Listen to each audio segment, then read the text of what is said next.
Oh, hey, didn't see you there. I was just putting that on. So, figured I'd discuss the Bristol race. I know I'm just blinding you right now with all this brightness out here, but let's get inside the Jeep right fast and let's discuss Bristol. And it's going to be a short video. Sent the article over to Burnout Avenue and thought I would go over the drivers and the guys that I like tomorrow and all that. I think this video will probably be like 8 minutes long, hopefully something like that. So let me just look back at the starting grid, and some of the guys that I'm going to go over are already in the article that's probably going to be posted tonight. I'm sure this video will be up before that, but check out Burnout Avenue for my low-owned picks and some of the guys that I like that I think might go just over the radar of some people.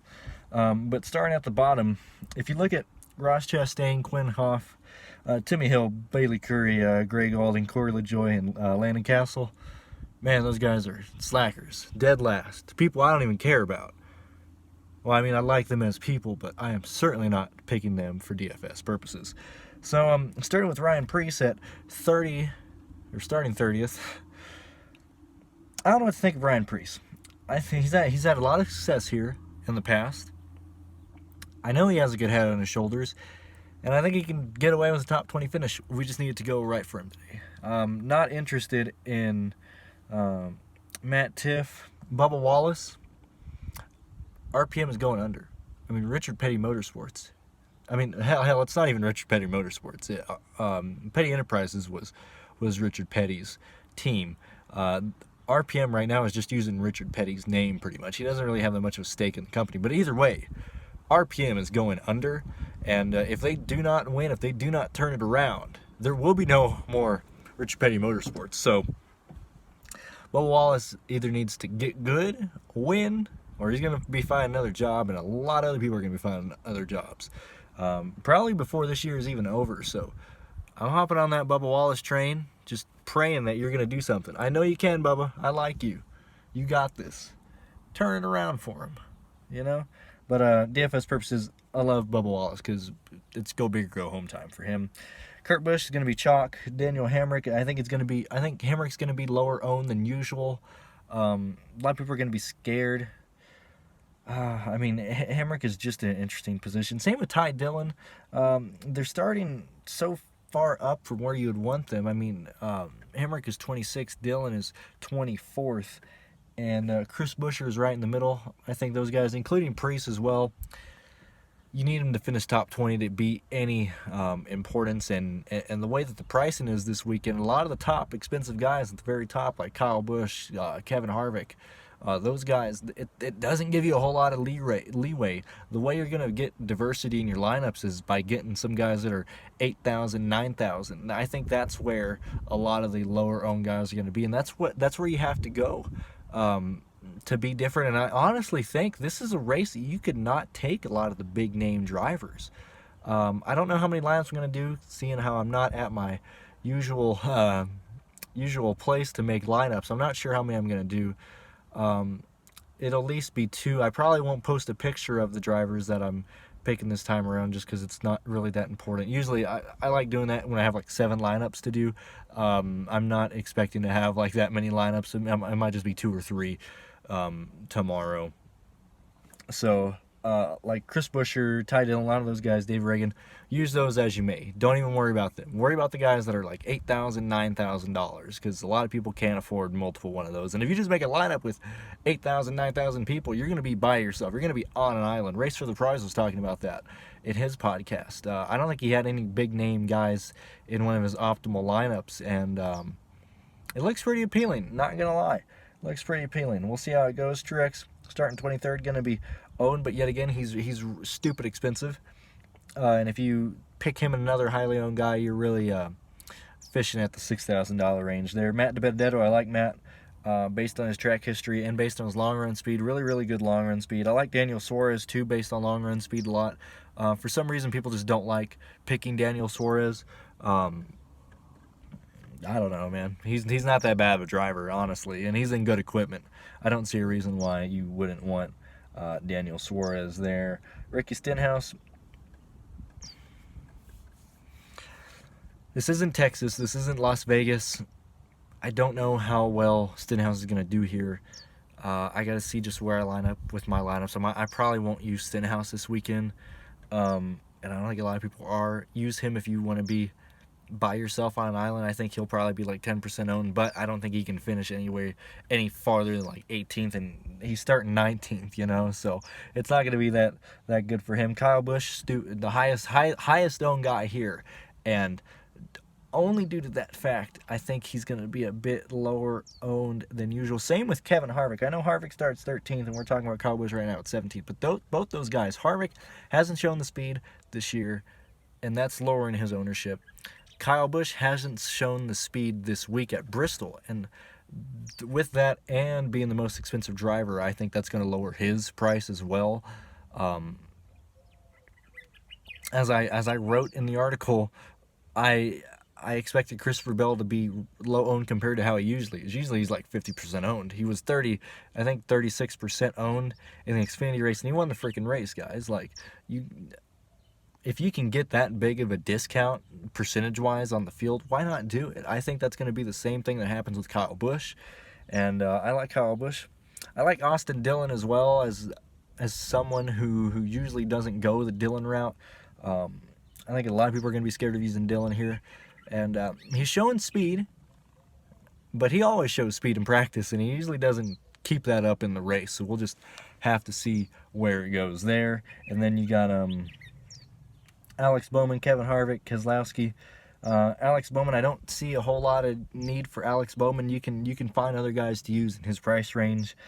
Kevin Harvick, like I just said about Kyle Busch, discount on his ownerships there. Ryan Newman, no one's going to own Ryan Newman. I think that's too risky even for my blood. I think there's just better guys out there. I think Newman's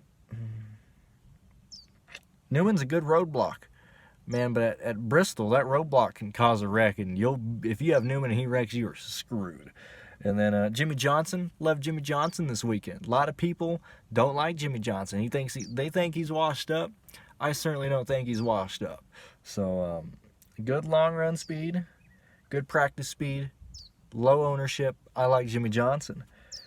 Paul Menard, low ownership, not interested. Clint Boyer, low ownership, not interested. Eric Almirola, I'm more interested in Logano and Almirola than I would be Boyer, only because I think between Almirola, Logano, and Boyer, Logano's going to be the highest owned of those, and then if anything, Boyer's going to be picked more than Almirola.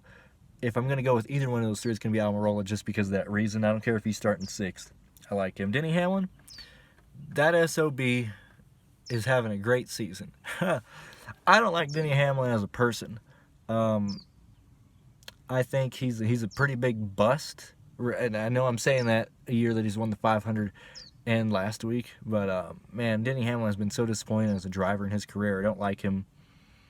He seems very self-entitled, and I'd pick him for DFS purposes this weekend. I like his car. He has some speed, and if his stupid luck continues, he'll probably win the stupid race tomorrow. Eric Jones. Eric shows good speed too. A lot of people are saying Eric Jones is a favorite to win the race tomorrow. I don't really trust that, because honestly, even between myself, that's why I look at low owned guys for DFS purposes. That's why I make these videos trying to find lower owned guys, because a lot of people that are making predictions this year so far have been dead wrong, and that's across the board, whether it's Awesemo, DFS Army, Race for the Prize, even though I love him and I use a lot of I listen to his podcast a lot. I listen to DFS Army's podcast there. Just a lot of guys in a lot of situations, including myself. Like I've whiffed on these last 2 races. I did not expect Keselowski to dominate Martinsville, and I didn't expect Hamlin to win. I got the other winners so far this year, either in my lineups or in an article or something for you guys, even in the podcast. But this season has been really interesting based on just things happening that people didn't expect to happen.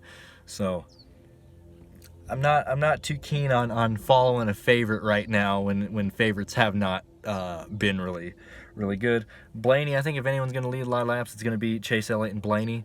I said in the article I think there's going to be 4 dominators. I think you need at least 2 in the race. And that's pretty much all I have for the guys, or at least for the drivers.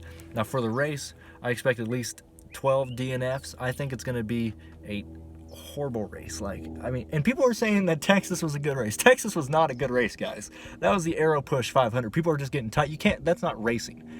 Whenever you get behind someone and you get tight and you have to let off, that's not racing to me. So I certainly didn't think it was a good race. A lot of people did, teach their own. But the Aero Push is going to be absolutely stupid tomorrow. This package, it's going to be stupid fast in the corners, and I think there's going to be I think there's going to be 2 pileups. 2 straight up pileups in this race. Probably one in the start, one within the first 40 laps, probably one near the end of the race. That's all I'm going to say there. I think there's going to be 11 DNFs. You can take punts if you think that's going to happen as well. That's the way I'm going to go. Thank you guys for listening. Sorry that we're doing it this way. If you guys like it like this, where you see me just waving my hand around, I can get a webcam and do this in the privacy of my own apartment, so I'm not just in my Jeep without a back window looking homeless or anything like that. So please, guys, subscribe if you like this. If you like the show, if you want to support the show, leave a like. My PayPal will be in the description if you'd like to tip me. Also, I'm thinking about a Patreon, but I got a lot of thinking to do there. And check out Burnout Avenue, your NASCAR headquarters now. Josh this weekend, he is at Bristol. He has a press pass, and he is up in there. He knows what he's doing. He's giving you live race updates. Please check them out. Check out Burnout Avenue on Twitter. And you guys have a fantastic day, and don't get married to your money. This is Brandon Cruz on the Brandon Cruz Daily Fantasy Podcast. Even though this really isn't a podcast, you know what I'm talking about. You guys have a fantastic day. Goodbye.